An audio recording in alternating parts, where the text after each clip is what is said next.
We're live. We are live. Sorry. Yep. Here I am proving today that you should never wear orange and red at the same time. Realizing that as I look at myself. You don't like looking at stuff? No, just wearing orange and red at the same time doesn't work. Yeah, it's a little classy. McDonald's colors. What is it? McDonald's colors. It's McDonald's colors. You know, it also is like they use orange and red in McDonald's. Yeah, that's true. Is because why it was used for the idea that those countries can evoke a hunger or those colors can evoke a hunger response. And really? That's baloney. It's not. That's interesting. Baloney. Come on. No. Baloney's red. Oh, okay. You're gonna go that route. Just saying. Yeah. No, but that makes sense. I mean, to me, this is the Philadelphia Stars of the USFL, orange and I think they were orange and red. That's what it looks like. I think the Blazers were that color. The Blazers are that color. I actually have a shirt right behind me there. You can see in the background. Right there. Yeah, they have those colors in there. Right there. Yeah, right there. Yeah, that's my Blazers shirt. Yeah. I did not realize that the Blazers were in the WHA. Didn't know that. Yeah. I don't know why until I looked at the WHA book the other day and I'm like, okay, that's where they were. They were part of the WHA. I had no idea about that. Yeah, I knew, but I never watched the WHA. It was hard to get on the island. I mean, there was the one team, the Raiders, for a short time, and I had no idea what station it was on, and I probably had little to no interest. I would read about it in the paper. That would be it. Yeah. Yeah. It's really fascinating. Anyway, let's I'm really into this this set TV thing. Just something that you guys want to look into out there. If you're a hockey fan, just search set TV. Yeah. It is crazy.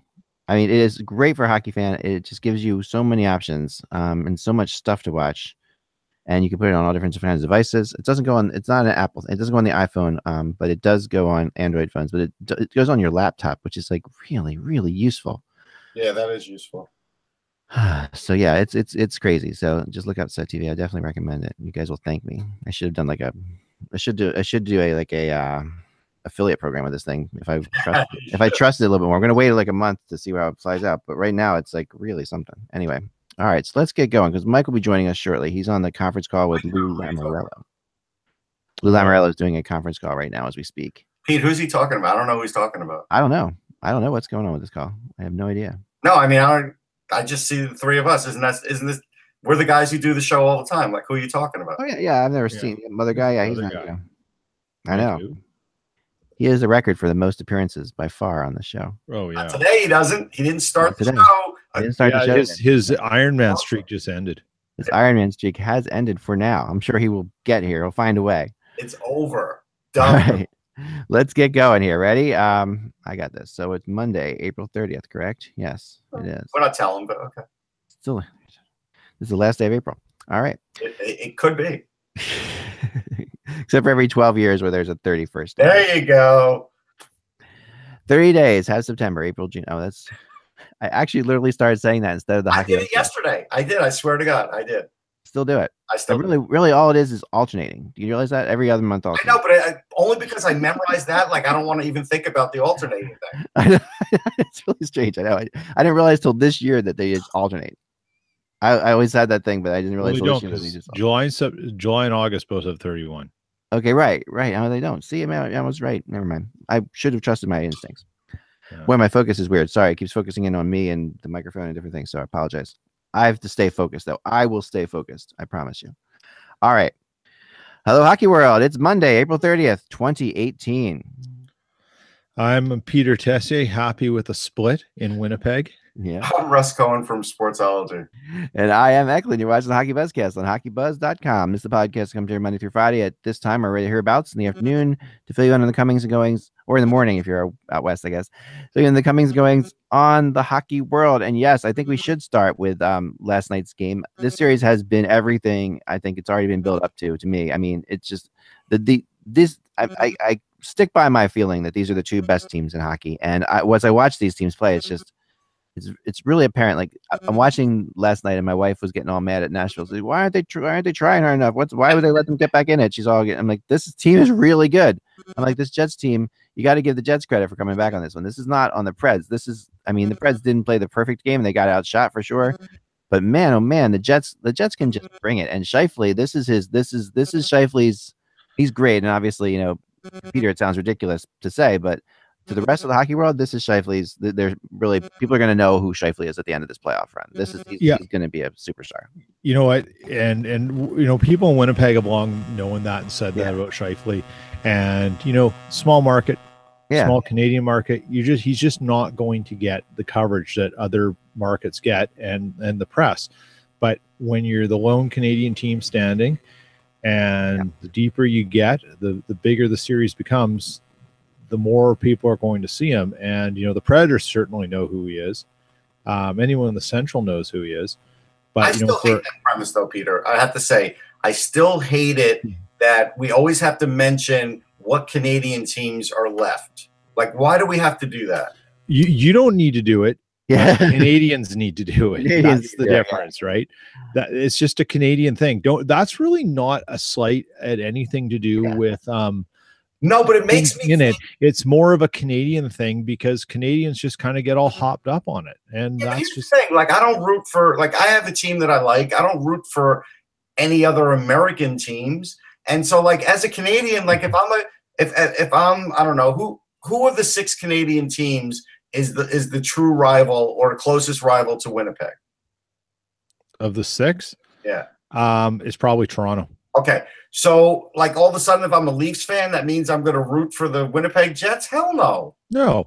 And that's what I mean, like, outside of Toronto, but this is Canada's team because this is Canada's game, Russ. You're missing it. Because there are only 2 teams who made the playoffs in Canada this year, and everyone hates the Leafs. So there is an incredible dynamic that goes on in Canada, you know, Peter, of like it is. And it doesn't mean it's the right dynamic. It's just dynamic that exists. Like, everybody does hate Toronto because there's a certain way. And then, I mean, for as polite as Canadians are and as apologetic as they are always to Americans or whatever, or just in general, this is the sorry thing, which is over and over and over again, right? Which is made jokes of. They are really super nice people. It is the greatest country in the world to visit. I love it there. But they really have some issues with each other. Like, and it's like, and it's like passive aggressive issues with each other, like underground, you know, like, to me, I mean, some of it's, I guess, blatant, but, you know, I've always heard, you know, this is what the Newfoundlands are like, or the Newfies are like, or this is what people in Vancouver are, you know, this is how, you know, Toronto, Montreal. It's amazing. Everything has its own thing, and Winnipeg has its own thing. I mean, it feels like Manitoba and Saskatchewan. I don't know what their feeling is of everybody else. Well, Manitoba and Saskatchewan have a huge rivalry, and it's more based around our football teams and the fact that we have a hockey team and they don't. But there is a huge rivalry between those two because they're both kind of flat landed places stuck in the middle of nowhere. Just to your earlier point, though, one of the things that I think is really difficult for many Americans to understand about Canada is Canada's a horizontal country. Yeah. Right. Like, our population, 85% of our population is within the 15% of the landmass just above the 49th parallel on the U.S. border. So it goes east-west or west-east, right? You know what that tells me? Start developing some of those other areas. Russ, I'll tell you what, when you come to Winnipeg, we're going to take a drive 6 hours north. No way. I'm not you're going to see what's up there. No, and you'll understand why no one's there. And we'll do it in July. Not even in January. It's hard to put a playground near where polar bears live, Russ. Yeah. The rally. There's this, basically the northern half of Manitoba, Saskatchewan, and Alberta is this area called muskeg. Just look up what muskeg is. I'm doing it right now. You'll understand. Just nothing to happen there. Well, my son, who wants to be a zoologist when he grows up, is obsessed with animals, and he has a list of the 5 most important trips in his life that he wants to do, and one of them is to the lake north of you where you can see the polar bears, right? Yeah. And that's like what's the lake called again? I forget. Well, it's not even a lake. It's a place called Churchill, Manitoba on Hudson Bay. Right. Yeah. So yeah, you have to fly in or take the train. Yeah. No road access. There's this incredible like moving hotel that you can get into basically, and that's a big white thing that travels through the ice, and it takes you to the polar bears essentially, and you wake up. And that's something that we're going to do in the next 5 years. We've talked about the other thing you can do up there. Peter, it seems like France just kind of snookered your country because, like, I looked up muskeg just as an example, and it says it's a swamp or bog consisting of water and partly dead vegetation. Like, you guys shouldn't have accepted the deal. You got a lot of bad land. Yeah, there's a lot of minerals under there. You're not going to build a city, but you're going to find a lot of things under there. Correct. So to your point about the polar bears, Zach, what you can also do in the summer in Churchill is you can go up there and you can go and swim with belugas. You get in dry suits and you literally get in the water and swim with beluga whales. That's seriously true. Holy. Yeah, absolutely. Google that. Swimming with belugas. All right. Well, that fixes it then. That's how we're gonna do. Yeah. And Mike is stuck in purgatory somewhere. Oh, no, I think he's here. There he is. Hey, Mike. Hey. Google sucks. Thanks, Mike. Thanks for joining us. Okay. Well, thanks for joining us, Mike. We just got him as a sponsor, and you blew it. There you go. No, it's like I'm trying to get on. It's like, please wait, please wait, please wait. I'm like, I'm gonna wait so much. I'm gonna take my laptop and throw it across the friggin' room. Come on, let me in. God damn it. Yeah. Well, sometimes you have to, you have to be patient, Mike. Yeah. Okay. Obviously, you don't know me. Peter and I were chatting a little bit on Twitter before the show, and there was something that I noticed in yesterday's game. Like, I thought Nashville really played their game, regardless of the fact that Winnipeg came back in overtime. Nashville mostly owned overtime. If they were going to lose, there was going to just be like a freaky goal. But it did seem to me at a point early in the third period that Patrick Laine ran out of gas, ran out of gas. And I think when you're a young player that has had a lot of success early in the NHL, it's sort of easy to not coast, but maybe not sort of be fully ready for what the playoffs might bring, because he doesn't really know what it's going to bring. And I think he now knows, Peter. Yeah, I would agree. There is a theory brewing in some areas of Winnipeg that there is a malaise going through the team. And the word's been used twice with certain players by Paul Maurice.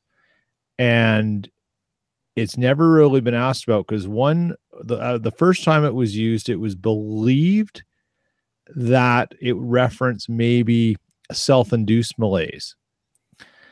Then it was used again, and it's never really been spoken of. But there's some people starting to wonder that there are a few guys who are suffering some malaise, and it might have to do with energy levels. Because who else isn't looking particularly strong? Blake Wheeler. True. Yeah. Laine isn't. Ehlers seems to have come back. Ehlers had a good game yesterday. The Stastny Ehlers line had a good game. Stastny in particular. Stastny had a really good game. Excellent. He did. I mean, he carried those guys, particularly Laine. Yeah, but Ehlers had good chances too. He did. Yeah. And then a couple other guys. There's just something there, and some people are suggesting maybe there is a type of flu or cold bug going through, and it's just not being talked about. Either that or I was going to say either that or, as we know during the playoffs, how injuries are hidden. Yeah. And when injuries are hidden, you're never going to know who's hurt and who's not hurt until after the playoffs. So, I mean, it's possible that they're dinged up. Or they ate a bad Winnipeg pizza. I mean, it is possible. No such thing, Russ. Oh, man. I mean, it could have just also be possible that, these are players who have not, I mean, Blake Wheeler's played in the playoffs before, obviously. Yeah. But, some of the guys on this team have not, played or seen other teams even playing at this level. Like, you play against Nashville in the playoffs. That's a serious, you're talking about like, a team that's the best team in the regular season, and now they're better, Yeah. Well, I have, Go ahead, Peter. I was just going to say, absolutely. There's a little bit of, the spotlight's on now. Winnipeg was able to be the second best team in the NHL, relatively attention free. Yep. Right. Yeah. Now it's on everywhere. So not only do you have your local media who and like in Winnipeg, you've got all the people from TSN who are there. You've got all the Rogers people. You've got NBC people. You've got all the Nashville people and every other collection of reporter who are taking a national interest in this series, because it's 1 versus 2 against a team that was built to come back and win the Stanley Cup. Right. It's big time now. Yeah. Well, the one encouraging thing for Winnipeg, and this is sort of counterintuitive, but they took that game to overtime, to double overtime, and lost. But if you look at Nashville, Arvidsson was on, Johansson was on, Forsberg was on, Subban was on, and they still forced overtime, and it was still, it was still a nip and tuck battle. So I think that's encouraging for Winnipeg, but I think Nashville got a wake up call in game one, and maybe they needed it because they played, I thought, completely different in game two. And those big players, I was listening to Pete Weber broadcast the game on the way back from Toronto last night. And, he was giving full props to the way Winnipeg was playing and the way they kept bouncing back, because every time, Nashville would take the lead, Winnipeg would come back and tie it, and they tied it late in the third period. So I thought this was going to be a 6 or 7 game series, and there's nothing that I've seen so far that's going to dissuade me from that. Same with me, and I thought Hellebuck was fantastic, but there was one thing that I thought Nashville started to do that they didn't do in game one, and that was really cycle the puck with their bigger players, and they did that. And that did cause problems for Winnipeg. I don't know how many cycling teams Winnipeg would have played this year. And Peter, because really not many teams do it anymore. Maybe one line on each team does it. Yeah. But there used to be whole teams right back in the era, whole teams that would cycle. Nobody really does it anymore. And they were doing it very effectively. They were. The other thing that Nashville did really well, which was different than game one, was they controlled the boards. They controlled the boards in Winnipeg zone. They controlled the boards in the neutral zone, and they controlled the boards when Winnipeg tried to keep the puck in Nashville's zone. It was unbelievable. And in fact, I think there were 3 goals. I'd have to go back and look, but if my memory serves correct, there were 3 goals that were directly linked to Nashville winning a puck battle and moving the puck off the boards and into scoring position. I mean, that's unacceptable for the Jets. And the interesting thing is, in game one, the Jets were using, and they were under siege, but a lot from the perimeter. They were using the boards to get the puck up and out, and were succeeding at it. Now, it just turned around and came back at them, but they could move it. Whatever Laviolette and his team did, they adjusted. And that's the one thing I don't think Paul Maurice has done yet. He hasn't made adjustments yet to the game, to his tactics. And you got to remember that game-winning goal in OT, that was a switch of lines. Right. Yeah, he switched the players up, and Maurice hasn't. And actually, what's interesting is Maurice may have tried, but he had his 4th line out with a different player and on a bad line change. This is what everyone in Winnipeg was really worried about, was when you get into these situations, particularly OT, maybe you got to shorten the bench, shorten in both forwards and defense. Is Laviolette going to out-coach him based on experience and just, trickery? Well, I think, what the thing is, too? I think Laviolette has the higher-end, higher-skill guys that don't necessarily, do a lot all game, like a Fiala. Like, having Fiala around in an overtime is a very dangerous proposition because he is really highly skilled. Like, Arvidsson was the best player for both teams in regulation.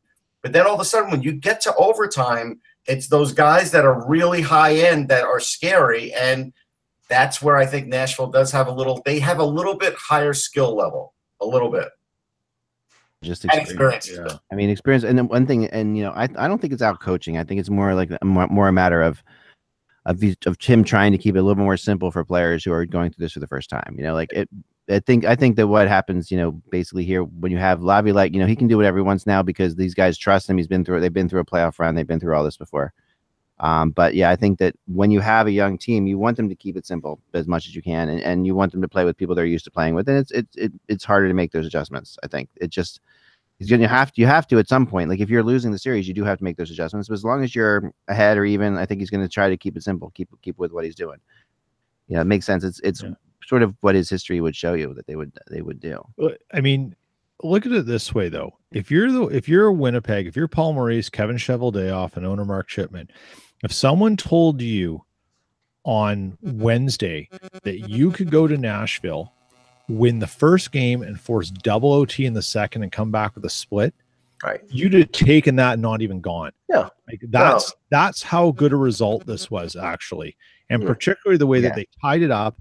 And they've also sent the Preds a bit of a message. We're not going anywhere. Right. We're here. You can throw whatever you want at your building. But guess what? Now it's a best of 5, and we have 3 games at home. Let's go.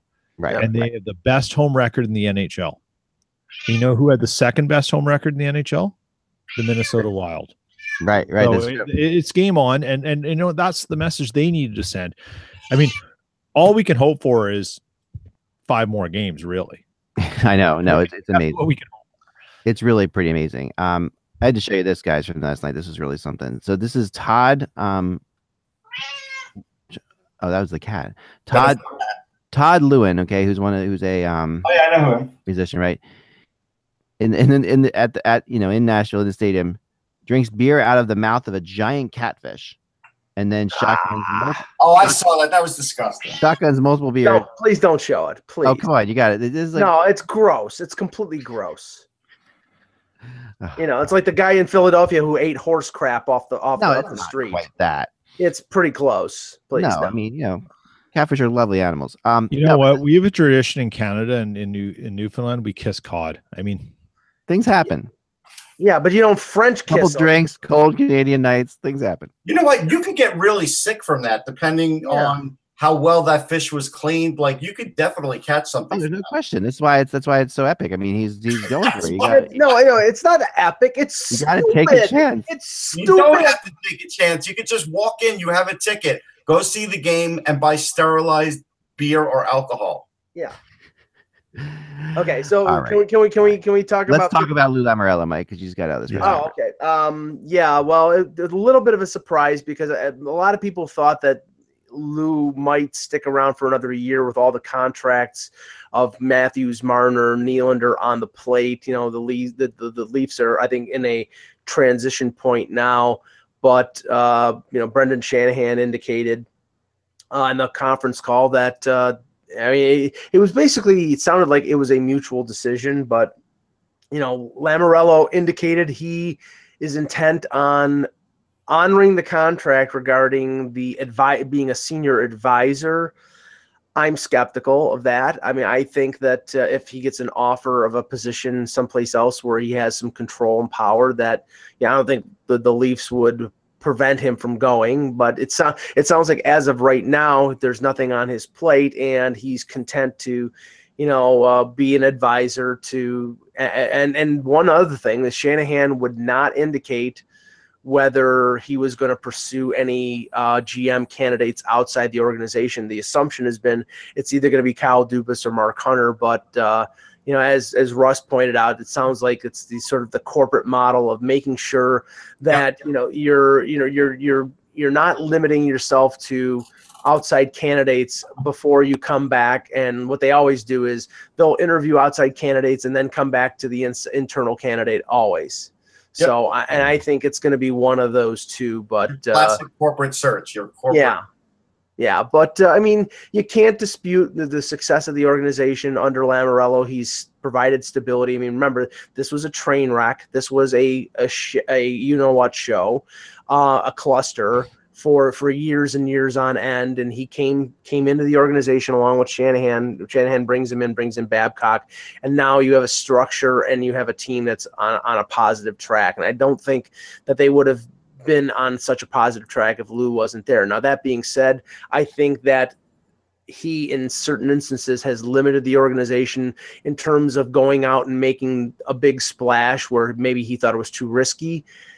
This is a year where this team needs to make a big splash. Not like Tavares, not like, spending $7 million a year on John Carlson. You need a top two defenseman. You've held back. You didn't trade for McDonough. You didn't trade for Hamonic. You've got to get that defenseman. I don't care what the price is. You get him.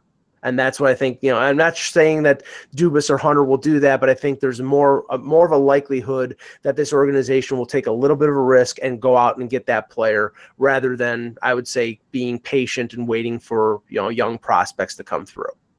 Yeah, I think you're right. I mean, I do think that they have to somewhat stay internal because they are very in sync, and it's tough to bring someone into this situation at this point.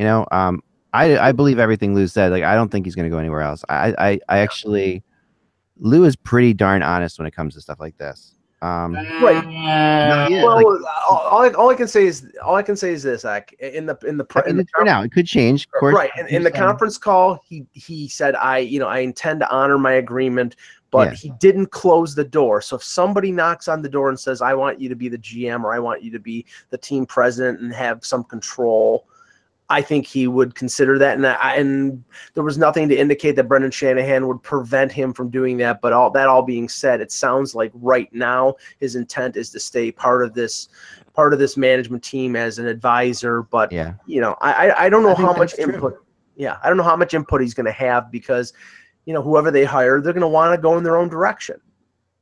Yeah, but I don't think so. I think the direction is set. I think that. And I think Lou's part of that direction, and I think I don't think so. I think so. Here's the last year as long as a Murphy Brown secretary. Like no. Or no one is getting that joke. Other than maybe the four of us. Or a security. Kramer was one of them. Remember that? Or a security officer wearing red on Star Trek. There you go. They always got killed. There you go. So I'm go ahead and be, but I'm actually. I was just going to say part one of this, right? And I think I just saw Dave Schultz tweet this out. Part one is sure there's an agreement in place and getting Lou to agree to it. However, this transition point hits is one part. The next part though is having Hunter or Dubas agree to come in and do what they're doing without getting plucked someplace else before. So there's two parts here. It's the next step that's really critical. Mm-hmm. And that's really where Shanahan's got to, and he's got to prove that he knows what he's doing. He's got to stick to his plan, but he's also got to sell the plan and convince the next person coming in, who is likely Hunter or Dubas, that this is where you're going. And again, you have to wonder too, but they're already, if it isn't Hunter or Dubas. Yeah. And we've just heard that Waddell is going to stay as GM in Carolina. Do they want to get a head start on anyone else out there? Well, okay, let's just say this. Last year, they prevented Dubas from talking to Colorado. They wouldn't have done that if he wasn't part of what they had put as part of the blueprint going forward. He signed a 2-year contract. Right. He's being paid a lot more than normal assistant GM is being paid. Hunter has a lot of responsibilities in the organization as like director of player personnel. He's head of their scouting. He's got a lot to do with what this team is doing. I've been led to believe, and I believe this is the case. If they hire Dubas or they hire Hunter, the other one, it's not long for the organization. Maybe it takes a year, but more than likely, if Dubas is hired, Hunter might be looking for a similar position in another organization. He could go to Seattle. He could, he'll be a candidate. So that's the thing that I think, one of the main reasons that they thought Lamoriello might stay was to maintain the status quo and not have to make that decision. But that, they've come to that crossroads. But I think that Dubas is going to be the guy. And it may mean a slight upheaval within the Leaf organization, but I think that they're sort of prepared for that. Yeah, I mean, I think that I mean, what's his job now officially? Who, Dubas? Yeah, he's assistant general manager. He's general manager of the American League team, the Marlies. Yeah, I think and they wouldn't remember they stopped him from interviewing somewhere. So I mean, well, they stopped him twice. They stopped. So they're giving him the job. I mean, it's like that. You can't stop a guy from getting a general manager job. Well, I think you're right, Ek, but they're not going to just give it to him, or they would have gave it to him today. Right. They're going to go through this search because they've got people to satisfy, and from the outside, they want to make sure that, hey, this is what they're going to do. But we know that that's pretty much what they're going to do. Well, part of today was about respect for Lou. I think that's what it was. In the sense, it was like, okay, he's given us 3 years. He's helped us out. We'll give him a day. We'll give the day to him alone, and not ascend the young Caesar to the throne or whatever. I mean, it's like, I mean, we'll see. I mean, it could happen in a couple days. I think it'll probably take a couple weeks. See, here's the thing. The reason why I don't think it happens tomorrow is because there is that delicate situation of, if Dubas is given that position, will Mark Hunter stay? And a lot of people do believe he'll leave. Right. And Mark Hunter leaves, that does put the organization at a disadvantage. And Russ, what might be happening here is they wait until after the draft. Right. They'll leave everything in limbo with Hunter running the draft until after June 27th. And they say, okay, Kyle Dubas is the GM. And then they've got another draft with Hunter. And, maybe if they give Hunter more money and more control, maybe he does stay. I mean, who knows? But I don't know. I mean, I think he knows that Dubas is the guy too. I think that it's just so obvious.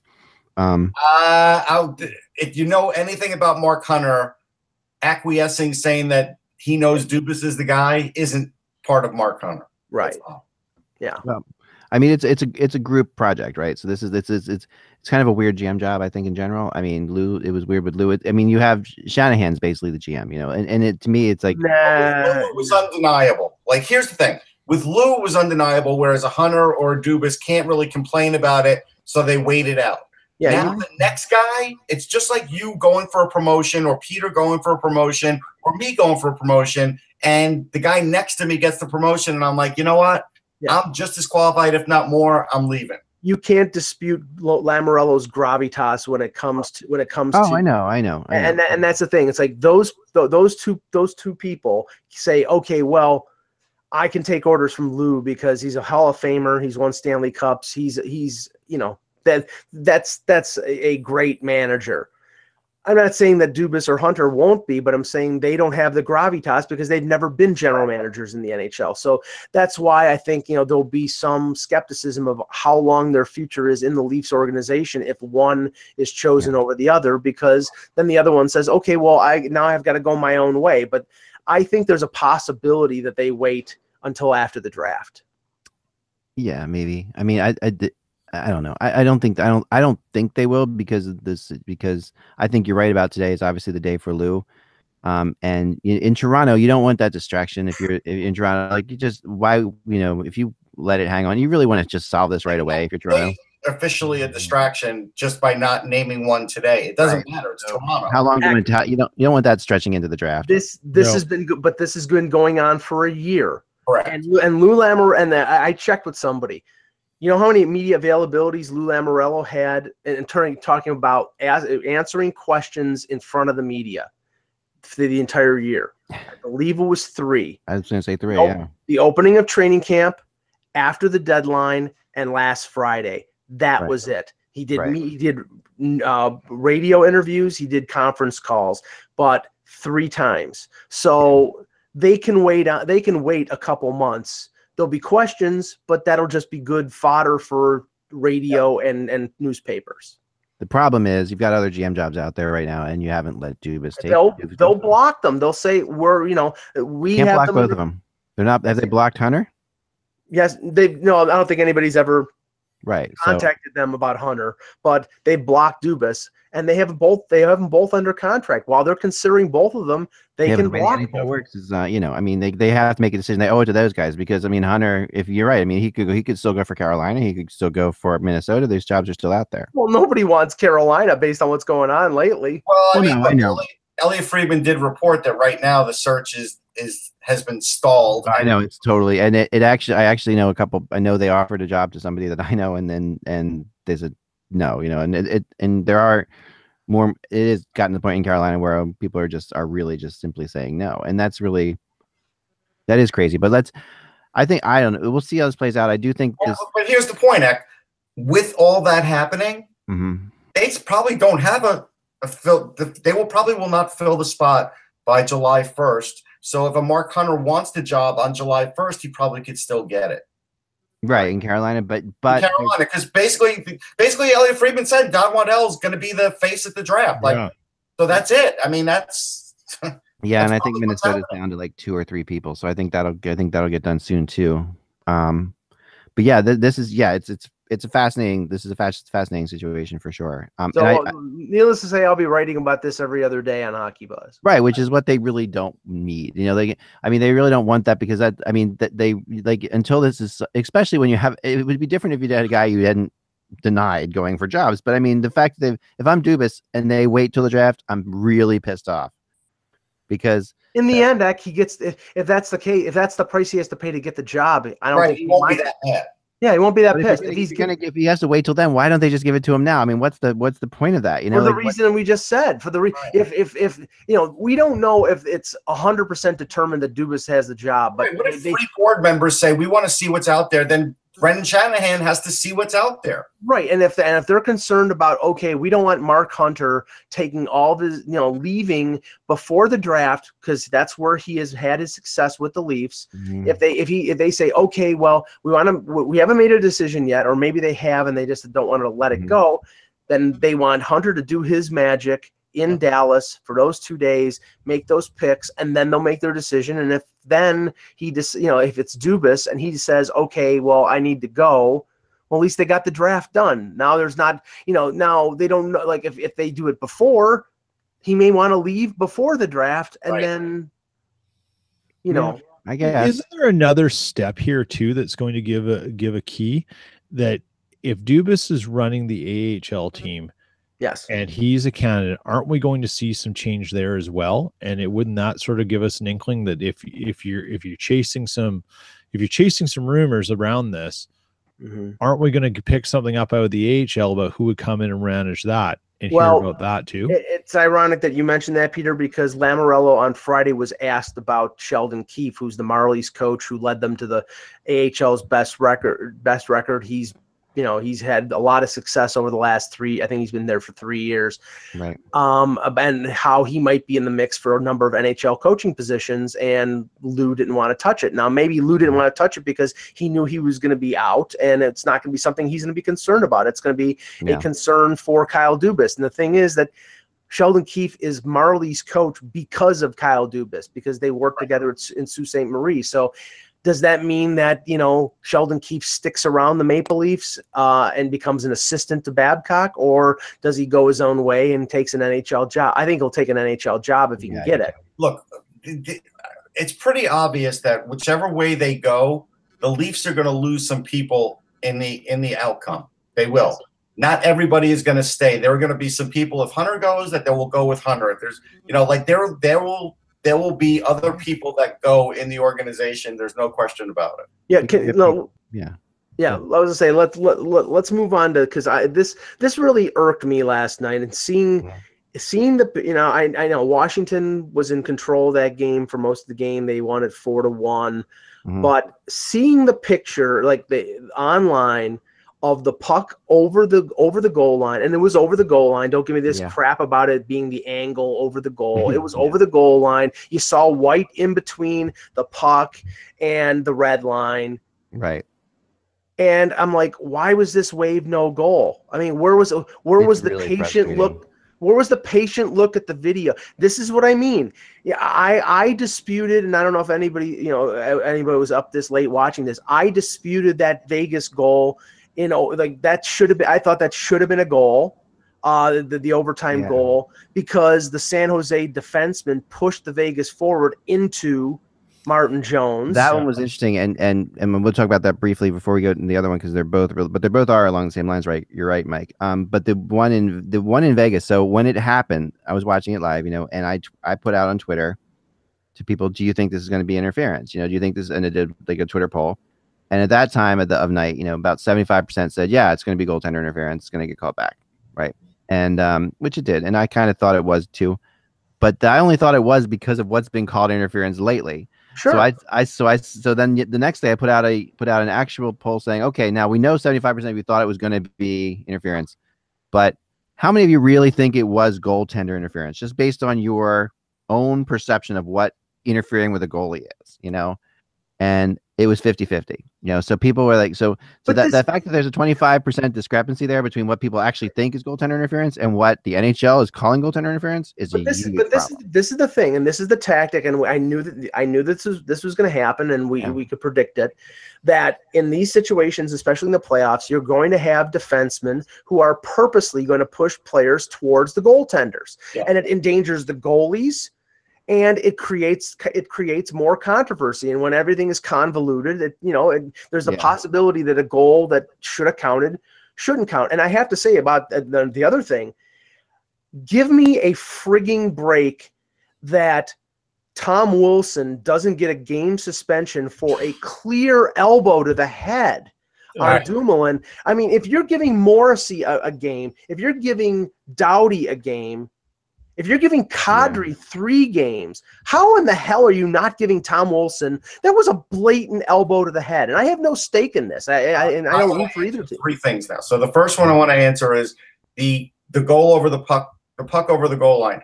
You know, they have never enforced the rule where the goalies are building up the wall of shavings that you saw in the corner. They need to go out at the beginning of each period and clear that and say if there's anything there, it's a 2-minute penalty against your team. It's, basically like, too many men on the ice. That's one thing. Yeah. They need to do that because that definitely got in the way of that goal, which was definitely a goal. The other one is I would also institute the 2 Mississippi rule for a goalie resetting himself after he gets hit. If you give it till 2 Mississippi and he's still in the play, then that's it. There's no goaltender interference. Tough luck. Because goalies back in the day used to fall down or whatever. They'd have to still get up and make a save. Now it's like, oh, look, he didn't get a chance to reset himself. It's not like resetting Thanksgiving table. It shouldn't take that long. That's the second one. And then the third one is Tom Wilson deserves a game suspension. The fact that they sold that as, well, I'm just back checking normally and that's just a normal play. I get it, Tom. That's a normal play for you. But in the era of headshots, it's a headshot. Yeah, it is. It was. I mean, the goal reminded me of. Do you remember the disallowed Danny Briere goal as a Buffalo Sabre on Lundqvist? Oh yeah. It really reminded me, which was such a huge goal. It reminded me of that very much, where you see the puck is gone, but you can't see it over. Because we are creatures as opposed to dogs who have object permanence, we're able to actually know that if something isn't there, it is somewhere else. Right. We know that, and yet that's not allowed. So if we just had sensors in the puck, goalies wouldn't be able to. I talked to people at Carnegie Mellon University a couple years ago about this because they were doing this really cool thing in Pittsburgh, and I went and I talked to them about, and they're doing stuff with footballs and soccer balls, which now they're putting sensors in soccer balls so you can tell if it goes over the line. And a soccer ball is a lot more obvious, obviously, because you don't. I mean, it's not underneath someone's pads or whatever. Unless you're a tiny little puck. Pounds, you can't really hide it. But this is a tiny little puck. It can be caught up in anyone's pad, but it is not impossible to build technology that'll tell you when it goes over the line. It's completely doable. But Peter, isn't it an insult to your intelligence that Morrissey gets a game for what he did? It was the stall, correct? Yeah, that he gets a game that Kadri. Kadri deserved to be suspended, no doubt. But 3 games for what he did was based, I think, more on his recidivism than it was the actual event. And this, I mean, it's blatant. It's not like, oh, I hit the shoulder blade and it slid up into the. And he targeted Dumoulin's head. How do you give Evander Kane 1 game for a blatant thing and not this? It must be the problem that's happening now, and it's been happening for a long time, but it's become more of a topic of conversation about the credibility of the NHL and its officials, and that's the last thing you want. Well, it's not the NBA. Peter, has the NBA even recovered from their issues? No. And exactly, and it's way worse because you had a betting scandal as well. Yeah. Right. But it must. Go ahead. The NHL has this thing called the Department of Player Safety that is a quasi-judicial entity. That's what it is, though, Russ, because it has a hearing. So when you have hearings, you're quasi-judicial, and you have authority based on a collective bargaining agreement with the players' union to dole these things out. Yet it doesn't do its job, because it doesn't see things in the same way each time. And how that keeps happening is what is the credibility problem with the NHL. And if you care about your fans, if you care about what people come to see a game for, you don't come to see call-ups from the minors start in the playoffs because a guy's been injured. You come to see stars, the players on the team. It's like if the NFL finally got it with headshots to the quarterback, because no one's paying money to not see Tom Brady, right? No one's not paying money to see Ben Roethlisberger's backup or Russell Wilson's backup. Right. They're playing to see these guys. So if that had happened to Crosby, does it change? Maybe, or maybe not. Well, like, it must be, that's the thing. And this is this is the problem. It must be something.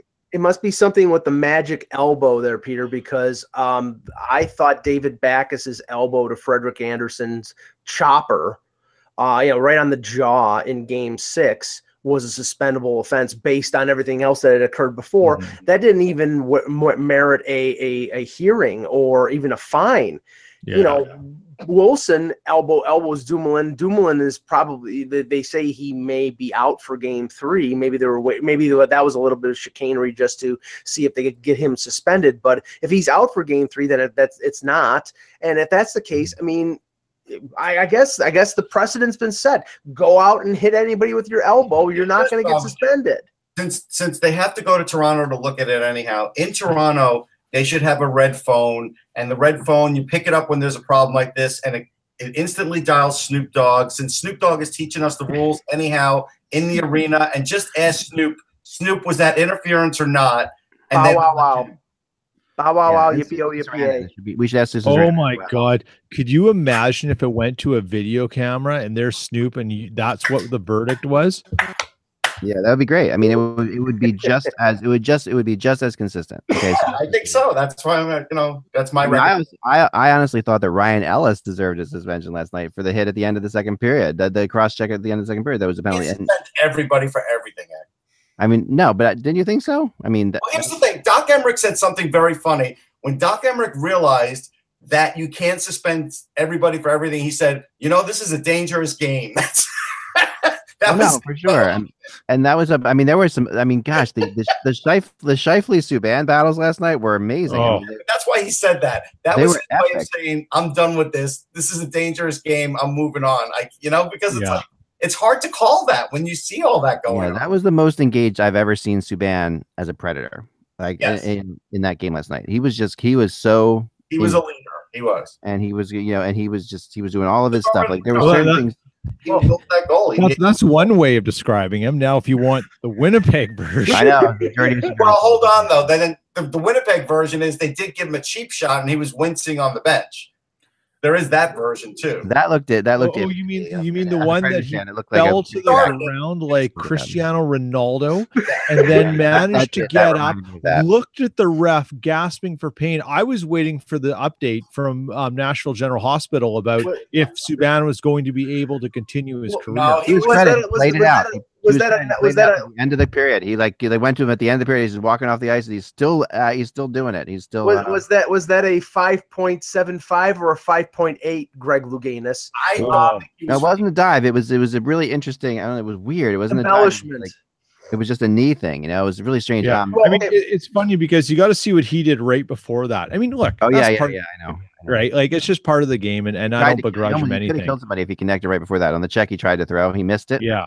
He really that would have been brutal. Like that's just part of the game. And you know what? There's not a team in the league other than Montreal who wouldn't want PK Subban on their back. Oh, absolutely. Let's touch on Boston Tampa because unless you mentioned it before, I mean, it was I sort of expected this because Tampa was off for a few days after the eliminating New Jersey, and Boston comes off Game 7 against Toronto all with all vim and vigor after that victory. So I'm not surprised that Boston was the better team in Game 1, but I'm telling you right now, this series is going to be mean because I really think this. I'm not saying it's going to be like a dirty, an attack from, but I think somebody on Tampa Bay is going to get Brad Marchand. He's out of control. He's doing a lot of stuff, and I know he's an instigator and an antagonist, but you don't want to play that game with some of the players on Tampa. I think a guy like Ryan Callahan will go after him, will run him. Look, as long as he doesn't lick anybody, he's in good graces with the league. That's clear. He's like the Thomas Sandstrom of this era. I realize that. He is the Thomas Sandstrom. But he's a better player. He's a better player. He's a better player. Sandstrom was better at stick infractions. But at the end of the day, with this one, you still talk about Anton Strawman, Dan Girardi, Brayden Coburn. They were great 4 or 5 years ago. They're not so great now, and that does make Tampa susceptible in situations because you can only play the top 3 so much. And I think that is what's going to keep Boston in this series. If Tampa had one more rock-solid defenseman, like another McDonough type, they would probably end the series in 5 or 6 games. But they won't be. Defenseman can you have? I mean, they were stacked, and then they got McDonough. I mean, no, they can't they're not stacked. Dan Girardi is barely mobile. Brayden Coburn has been getting less and less mobile. Yeah. Strawman is not what he was 3 years ago. He's not. Sergachev is a rookie, so Sergachev is a rookie. Yeah. Hedman. I mean, you're talking about. I mean, and there's something wrong. There's something wrong with Hedman. 5 minutes, you can't do it. There's something wrong with Hedman because I don't know if he scored a point in that game, but he had no points in 5 games. And this is a guy who has played power play time, who's out there 30 minutes a game. Something's wrong that he's not been in on the offense. I mean, they haven't needed him up till now, but I think they're going to need him to sort of kick in offensively for them to get by the Bruins. Because this is a 6 or 7 game series, but I'm telling you right now, Toronto didn't have the capability to respond physically to Boston. Tampa does, and Tampa will. Somebody is going to run Marchand through the boards. Not that. I mean, I don't know if that will happen, but they're not that physical either. I mean, they're not like a really. They're physical enough. They have players who can do that. Well, I mean, yeah, I guess all the ex-Rangers, right? But that's about it. Jeez. But there's a lot of them. So well played. Wow. No, I mean that's really what Tampa's tough guys are all Rangers, or they're all previous Rangers, right? So that's when you think about it. I mean, the guys who at least are physical, willing to play that game. I mean, Tampa hasn't had to play that game really much. No, they haven't had to play that game much. Yeah, but they're gonna have to against Boston. I don't think they're gonna. I don't think they're gonna win this series. Like when I watched this, when I was trying to pick this series, it was really hard. Like I was going back and forth of how to do it, and at the end of the day, like it was a 7-game series. I knew it was 7 games one way or the other, right, in my head. But I thought to myself, sometimes it matters who you played before when you go into a series. And sometimes the certain teams, if you play them and you play the round before, can prepare you better for the next team. And I feel like Toronto prepared Boston really well for Tampa, and New Jersey really didn't prepare Tampa for Boston. Like that, I think that the game 1 was crucial for Boston to win if they were going to win the series. Remember, I mean, Brayden Point was a -5 in that game. Strawman was a -4. McDonough was a -3, but I think his partner victimized him a bit. Girardi on the amazing side was a +1, and Coburn was a 0. But again, Hedman played 24 minutes, and then Strawman played 19 minutes. Like there's no other, even McDonough, they don't want to give over 20 minutes a game, so they don't have that Blackhawks setup act. That's what I'm getting. And they had absolutely no answer for that top line. No, they didn't, and that's because of physicality mainly. I mean, it's mainly a physical part of it. And Rick Nash scored, Russ. Twice. Rick Nash scored. It was an odd deflection, but yes, he did score. It wasn't like a Rick Nash goal necessarily, but there is no more Rick Nash goals. That's why whatever you get out of him, that's good. I mean, that's positive. All right, before we do want to talk about say that the one goal he had that went high corner, that was sort of reminiscent of a Rick Nash goal. We are going to talk about the draft lottery. Yes. But, give me 1 second. I'm going to do a quick X addict because people do like this. I'm getting a lot of emails about it. And this is the one thing that so I'm bringing back my childhood here a second. I don't have this right now. I'm tempted to buy this, but this was my first bubble hockey or rod hockey game. And I played the same one, the Bobby Hull one. 1963 from Sears. This was just, this is the stuff as a kid. Now, what's interesting about this is I remember this game as having pucks that had little metal ball bearings inside of them. Yes. Yeah. Apparently they don't have the pucks in here. But the other thing about this game that was very distinctive and I think should be implemented in the actual NHL is that you drop the puck through the scoreboard. I love that. I think that if we drop the puck through the actual scoreboard in the NHL, I think you'd have something. No, I had the better innovation. The better innovation was if there was a penalty in the game, you took the guy and you lifted him off the piece of metal. And I think if they did that in the NHL and they just said, okay, not only are you in the penalty box, but we're just leaving your stick out on the ice, that would be the same thing. Oh, totally. And as you can see, like I would definitely not recommend ever playing rod hockey outside on the grass. It's not. I don't know why this is like this. I don't know what they thought about. It just simply won't work on the grass. That's true. there are mechanisms underneath. But Bobby Hall hockey, yep. Mine something for X-Addict. Just send me Eklund at HockeyBuzz.com and put X-Addict in there. We'll try to get it up and see what you think. So mine was Montreal versus Toronto, and they were metal players. They were these guys are metal too. Yeah, they're definitely metal players. And I prefer the puck delivery system from the USSR. It's shooting through the ice, through the little slot in the ice too. So there was one that the Bobby Hall hockey I had, I believe, might have even been a different version than this one, because the one I remember two of them, but I remember one that didn't, where the players didn't slide back and forth; they just spun. Yeah. Oh, really? They didn't have the grooves. Right. They just spun in place. So I'm not sure about that, but anyway, let's get to the draft lottery. One thing about the game. This is the last. Yeah.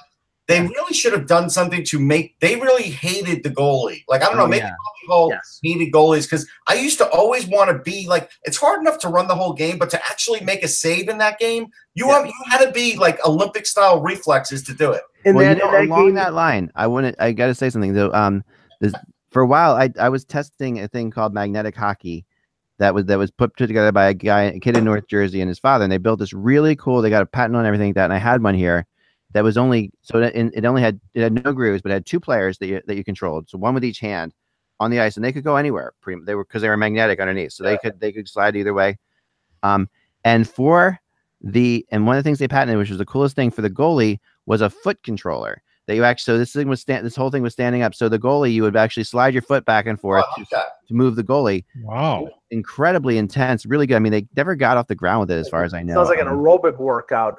It was really amazing, and they used a little metal ball instead of a puck, and it was fast, and it was really buy it from them, and we'll have like a tournament on. I know. I wish I could. I mean, I wanted to buy it. I tried it out for a long time, and it was just expensive to buy, but it was really cool. No, let me just say this about the draft lottery, because I mean, obviously everybody in Buffalo is euphoric about them winning the lottery, and they're going to get Rasmus Dahlin. And Russ and I were both at the World Junior and think that he is going to be a difference-making talent in this draft. I mean, he's a really, really good young player who I think will step into the NHL as an 18-year-old. I think he'll dramatically help the Sabres, whose defense over the last few years has been absolutely putrid. It may give them the opportunity to trade Rasmus Ristolainen because of the things that we talked about on previous shows, although maybe they won't rush into that, but I think that they will. But the thing is, cool your jets. I heard a guy who I like on WGR radio this morning basically saying that Rasmus Dahlin, it could be better than Carlson, and could be on par with Lidstrom. I mean, let's let him play a year or two before we ascend him to Hall of Fame status, because I mean, I think it's too much undue pressure on the kid, and I think that doesn't serve anybody. All Buffalo needs is for him to be better than Zach Bogosian, and it's a win. Well, that if you step on the ice, you're better than Zach Bogosian. Come on. The guy plays 20 games a year and is convalescing in some home the other 62. Give me a break. But Russ, I mean, do you think that's an accurate portrayal of Dahlin? I mean, I think he's a difference maker. I don't think he's McDavid or Matthews, but I think I don't think so either. But I watched him in a couple different tournaments. I watched him the year before too. And what I really got out of it is, because of the way his skating was, and he understands the real important parts of the game and isn't reckless as an offensive player, but I think he could step in and get 40 points. I think he could do something similar to what Will Butcher did. Yeah, he's six right now. I think he's 6'2" or 6'3" and about 200 pounds, and he has the skill set and speed of a 5'9", 150-pound defenseman. He's quick, he's fast, he's got a good shot. Yeah, I don't think he's Lidstrom. I think he would be like that next level down. Yeah, now I have to say though, and if you look at Carolina got projected up to number 2. It was Montreal 3 and Ottawa 4. The thing about Montreal and Ottawa, it's great that they got to pick that high, but the crying need for both of those franchises is a center. And there's not a center, maybe not a center worthy in the top 10 of this draft. Montreal did get a center last year in Ryan Poehling. They did. Right, but he was drafted in like the late teens or the early 20s. Yeah, he would be he still has a chance to be a first line center in this league. He has maybe a couple of years down the line, and the same. Yeah, it's going to be a while. Yeah, yeah, and the same thing for Neckish with Carolina. But I'm saying that all the forward prospects in the top 10 of this draft are all wingers. So for teams that we're looking for center help, they're not getting it. They'll I think Zadina. I mean, he reminds me of Pasternak. I don't like to play the comparison game, but he's really small, quick, great vision. Svechnikov I think he scored 40 in 44 games in the OHL this year, was the OHL Rookie of the Year. And we know what Brady Tkachuk is all about. Yeah. So, I mean, these teams are going to get good players, but they're not going to address their areas of need. I mean, there are centers in this draft, and it does. If Tkachuk was really going to be a center, then that would be one of them. There's no question there's a little bit of a drop-off in centers, but I don't – and there's not to say none of these guys will be a top-line center because I'm not ready to go there. Barrett Hayton could be. There's a few of them, but at the end of the day, I think you're right. And if you're looking for a stone-cold lock franchise defenseman center, rather, it's going to be hard to find in this draft. Yeah. No, I think it's great for Buffalo. I think it's a great thing. I mean, I do. I think it's a. I mean, it might not be a Carlson, but we don't know yet. And it's a. And I think the Sabres fans are deserved, Mike. I disagree with you on this. They are deserved to have a little bit of joy here because for crying out loud. Did I say that they didn't? I just said. No, but I'm just saying that let's not put him on Mount Olympus yet. That's all I'm saying. So let me give you a little other perspective here because it ties into the great draft of 1970 and the Canucks getting screwed on Gilbert Perreault. Yeah, Dale Talon. Yeah, Dale Talon. Okay, so. Here's an interesting thing. Has the draft become unfair and unintended consequences because the poor got too poor, and to fix it, you had to penalize everyone? And I'll just give you a little West Coast bias. Every sport does. No. There's a way easier fix to prevent Edmonton from winning the draft lottery over and over again. That is the catalyst for everything that we have in the draft right now, because one team just got lucky a lot. Well, so you penalize everyone else. There was joy in mud. The Canucks finished with the third worst record, the second worst record, and the sixth worst record in the last 3 years. They have picked no higher than fifth, and now seventh. Yeah. They were a team that was actually trying to win. They could have tanked. I agree with you.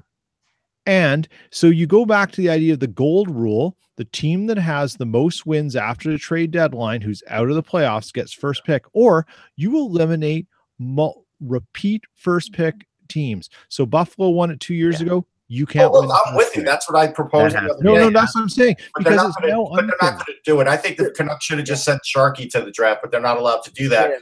Finn. Is it Finn? I thought Sharky was their guy. Oh, Finn. No, but there was. He wouldn't be called Shark. There was joy.